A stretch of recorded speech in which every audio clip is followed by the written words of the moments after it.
Ga assalamu alaikum wa rahmatullah. A ci gaba da bidiyo dinmu mun tsaya a yanda muka nuna yadda za mu sa wannan main din.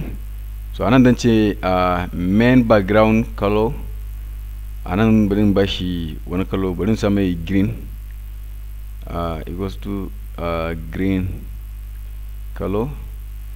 So width ɗinsa, faɗinsa kenan, bari in ce 100%. Height ɗinsa bari in ce 50 pixel.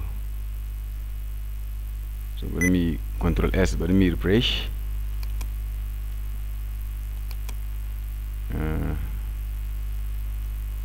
To bari mu ga ya muka sa main din.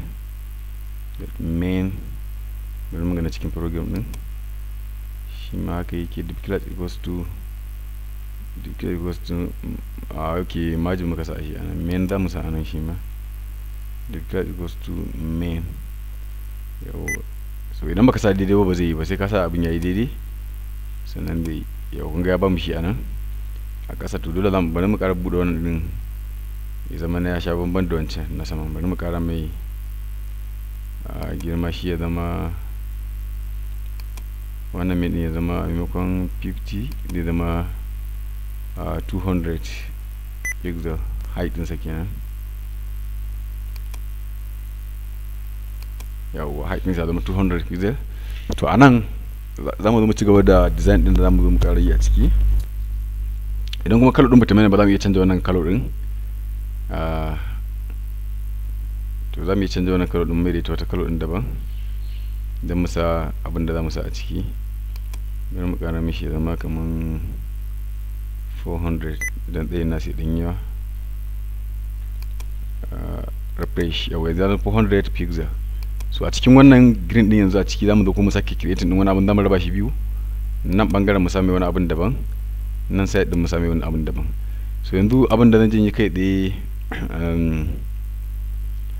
abin da zan yi kai tsaye yanzu nan, bari in ƙara koma cikin nan, a cikin nan notepad, a cikin body, a cikin shi wannan main din kenan. Kun ga bari raba shi da wannan div din closing ne na ainihin container wanda ya tattara komai. Wannan closing din kuma na wannan ne main class. To a cikin main din nake son sake wani class din guda biyu. So anan sai ce div class equals to anan bari ce mai a, ɗayan kuma sai ce mai b. A kenan. To anan bari fita daga cikinsa, sai in ƙara yin div wannan class din, sai in ce equals to b. Mun ga abin mun tashi, a maimakon ƙara sa left and right sai mai samu confusing. To yanzu anan gashi a cikin, bari mu kuma don a buga ne a cikin nan mun sake yin create din wasu div din guda biyu. Za mu kaɗo ɗaya koma nan side, ɗaya mu kaɗo shi koma nan side din. So abin da za mu yi yanzu anan kai tsaye, sai mu koma cikin wannan class din. Class sunansa a, name of this class equals to b. So zan koma cikin CSS in yi colon ɗinsu domin ba su kalo. Sai yanzu nan sai in sa wannan, sai in ce a, in ga zan kirawo wannan kenan. Nan kuma bari in zo ƙasa, sai in ce b, in ga zan kirawo shi ma wancan b din kenan, zan ba su kalo. To anan zan ba su background. Wannan bari in ce background color ɗinsa equals to bari in ce gray, gray color, gray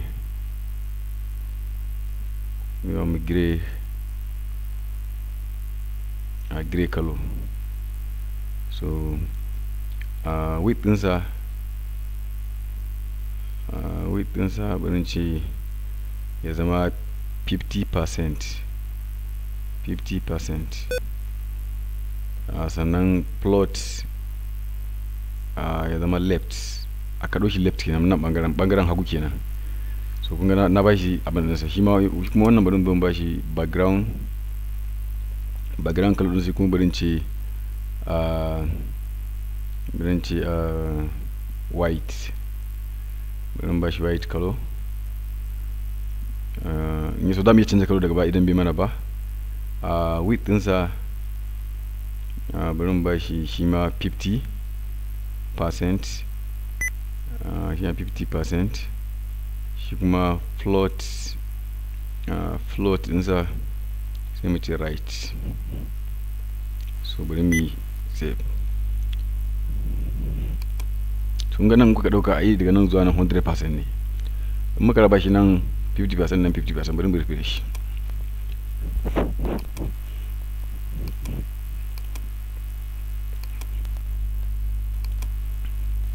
Okay, yes.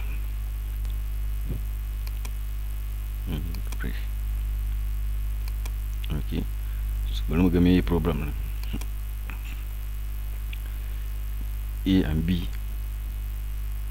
background color goes green, width goes to with 50% plot left. So bari mu ƙara ganin class din me muka sami shi. Okay, the class equals to B, and the class equals to A. Okay, the class equals to main. Okay, to excuse me. Bari mu zo mu sa main anan, inda a cikin main class suke. Bari mu sa main.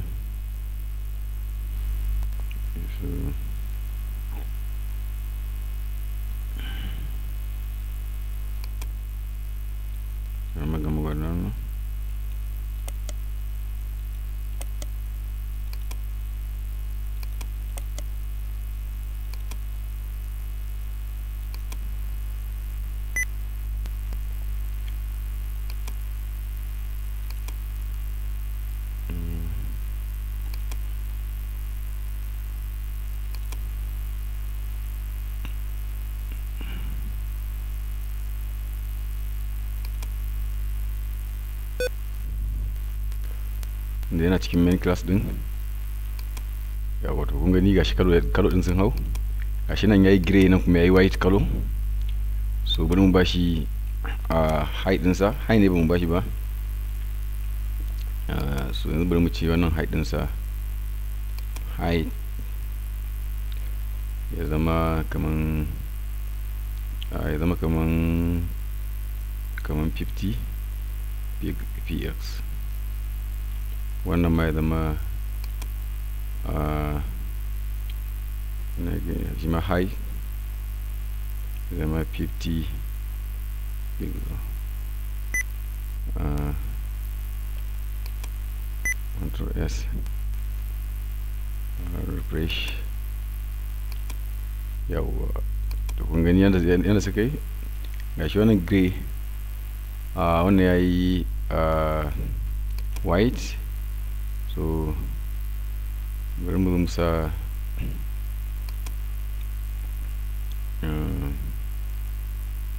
bari mu ce wannan container din za mu gyara saboda ya so yi kallo ne. Wannan main din bari mu ce align da center.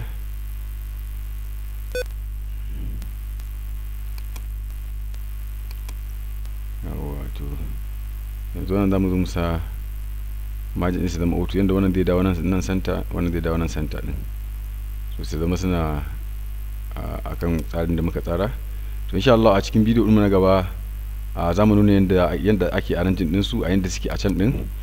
Saboda yanzu bidiyo din namu ya zo karshe a wannan tutorial din. A bidiyo na gaba za mu nuna yanda ake sa wannan karo din. To idan muka sa su a cikin su ne zamu zo mu dinga sa bangare da muke so mu sa, nan da zamu yi design din abubuwan da zamu sa a ciki. Idan ma form ne za a create ko wani abu a ciki zamu sa. To insha Allah wanda ana bibiye da wannan channel din zamu ci gaba da yin wannan home page. Idan muka gama shi zuwa karshe sai mu ƙara dauko wani, zamu yi kaman guda 2 ko